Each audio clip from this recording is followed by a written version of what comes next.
Le 14 janvier 2025, au palais présidentiel de la République de Côte d'Ivoire, le vice-président de la République a accordé une audience. C-Web Info, 100% de l'information continue, 24h sur 24 sur 7, en cliquant sur cwebinfo.net.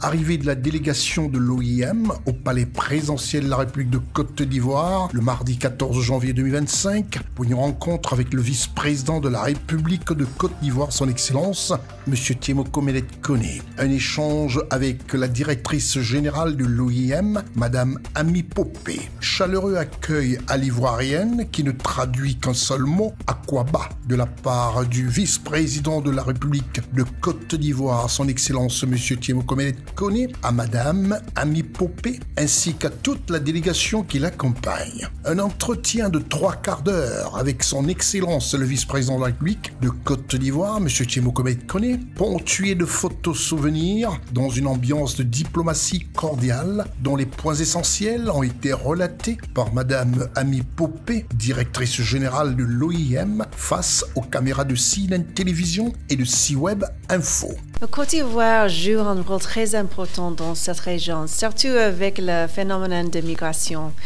Il y a des opportunités pour engager avec les gouvernements ici pour créer des réponses plus stratégiques pour engager les migrants qui sont ici. Et certainement, avec les avancements dans l'économie, il y aura plus de migrants et il faut un plan, une stratégie pour adresser même les défis, mais aussi les opportunités qui existent. Mais nous avons aussi discuté l'opportunité pour des Ivoiriennes qui travaillent dans les autres pays et comment nous pouvons engager avec eux pour vraiment profiter de leur expérience, profiter de leurs ressources et leur expérience. Donc, c'est vraiment un engagement très important,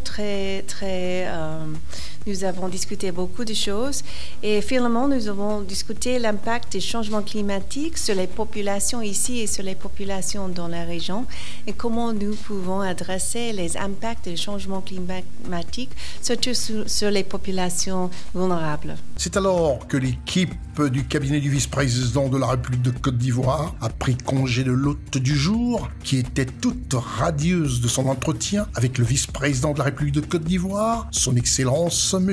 Tiemoko Melet Koné. Retrouvez toute l'actualité afro-mondiale en ligne et en multidiffusion sur C-Web Info et plateformes digitales Facebook, YouTube, Instagram et en simultané sur Radio Voltage 2.